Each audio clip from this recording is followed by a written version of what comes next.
زما جانو شکر چې ژوندی دی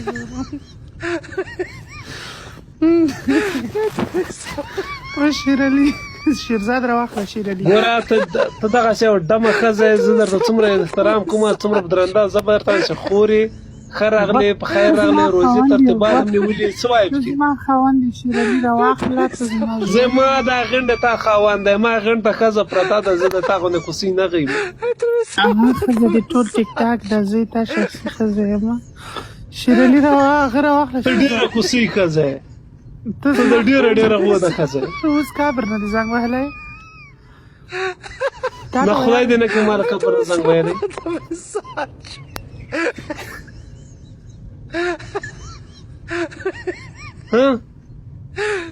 زه خبره شولم چې تا ته هره جمعې ورځ باندې هغه درکوي موبایل درکوي کابر نه دې زنګ وهلی ده یاره ښه دغه سړی دغه ګلان را ملان را وروي دغلته یو لرګی هم راوار که ما ورته ویلی چې مثال دغه روپۍ که تاسې راواخلئ یو کونډې یتیم ته یې ولېږئ مثال 1 کیلو غوښه پرې راوړي کور ته دا به څومره ښه خبره وي څه وایې پرې کوم هغه ته ده کوم غریب ته څنګه غټ سریا یاره ډېره ته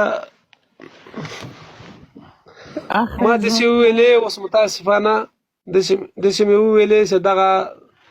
نوپر دي وروره جانه دا ګفټونه کوي وروره جانه درګاډ د اخته دي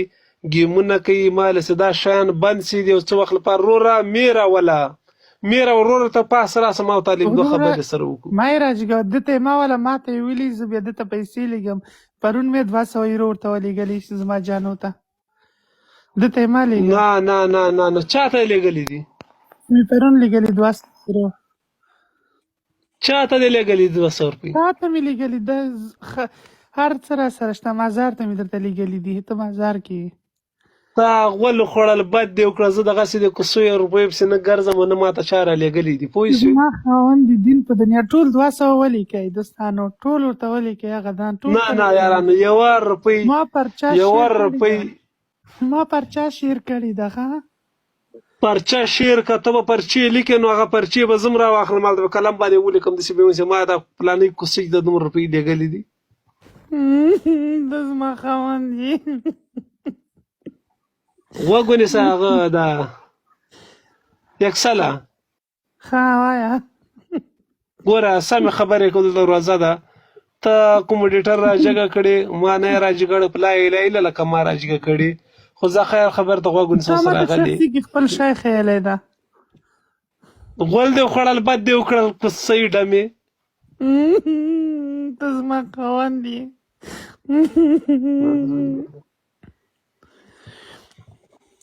هغه ده ما څه وویلی ما خبر ته غوږ نیسې که نه دلته ترتیب روان دی روزي رسایي هم روان دي